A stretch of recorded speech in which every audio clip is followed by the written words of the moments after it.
Welcome to another Minutes with the Man.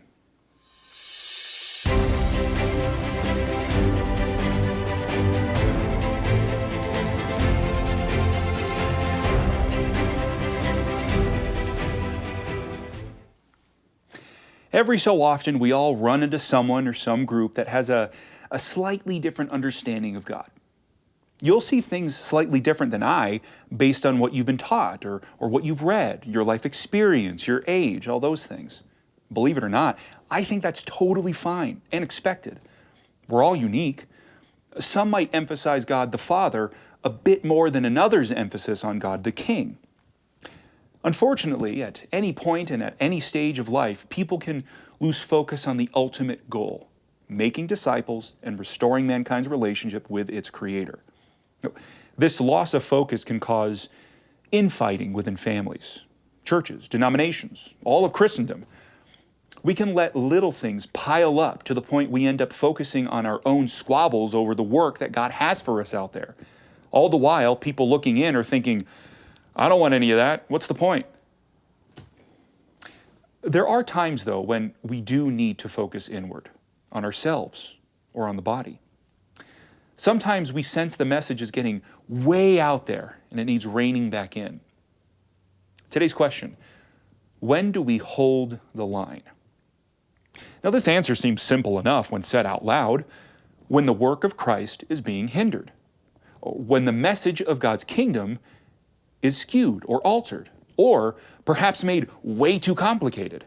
That's usually the case.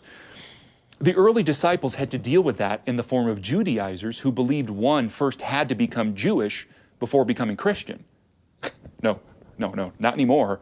Just like Abraham received righteousness from God through faith, so can we, us lowly Gentiles. Well, what about the Gentiles, the Greeks and the Romans of that day? Can you believe that they must have had a lot of stuff to weed out of their belief system? I'm sure plenty of them wanted to lump Jesus along with the rest of their idols. Maybe put a little statue of this Jesus guy next to Zeus and Aphrodite and call it good. No, you got to chuck those out too and focus on the one that really matters. Have no other gods before him. But what about doctrinal issues within Christendom? Look, there are some specific issues that I really want to get into, but I'm going to be generic. Let's assume there are only 100 facts about Jesus. Now, I know the list actually is infinite, but for the sake of the argument, there's only 100.